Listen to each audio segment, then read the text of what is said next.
20 லட்சத்துல இருந்து இன்னைக்கு 99 லட்சம். வாட்ட வளர்ச்சி பத்திரானா.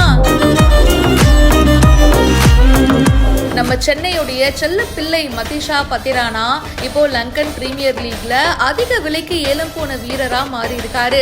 ஐபிஎல்ல அவருடைய ஆரம்ப விலையை பாத்தீங்கன்னா 20 லட்சம் தாங்க. ஆனா இப்போ ஐபிஎல்ல சூப்பரா பெர்ஃபார்ம் பண்ணதுக்கு அப்புறமா இந்த லங்கன் பிரீமியர் லீக்ல 99,95,000 ரூபாய்க்கு ஏலம் போயிருக்காரு. இது ஒரு மிகப்பெரிய வளர்ச்சி தாங்க. அவருடைய ஹார்ட் ஒர்க்கு கிடைச்ச பலன் அப்படின்னு தாங்க சொல்லணும். தோனி என்னுடைய அப்பா மாறிங்க, அவர்கிட்ட இருந்து பல விஷயங்களை நான் கத்துக்கிட்டேன்னு மதிஷா பத்திரானா சென்னையில இருந்து கிளம்பும் போது ரொம்ப எமோஷனலான ஒரு போஸ்டர் ஷேர் பண்ணியிருந்தாரு.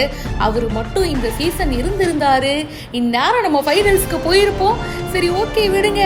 நம்ம எப்படி இங்க ஐபிஎல் நடத்துறோமோ அதே மாதிரி ஸ்ரீலங்கால லங்கன் பிரீமியர் லீக் நடத்துவாங்க. அதுல மொத்தம் 5 டீம் இருக்குங்க. ஸோ அதுல தான் இப்போ மதிஷா பத்திரானா அதிக விலைக்கு ஏலம் போன வீரர் அப்படின்ற பெருமை அடைஞ்சிருக்காரு. Anyway congrats Pathirana. அடுத்த வருஷம் நம்ம மீண்டும் சந்திப்போம். மேலும் பல இன்ட்ரெஸ்டிங்கான ஐபிஎல் அப்டேட்ஸ்லாம் உங்களுக்காக பிஹைண்ட் வுட்ஸ்ல வந்துட்டே இருக்கு. இப்போவே ஃபாலோ பண்ணுங்க.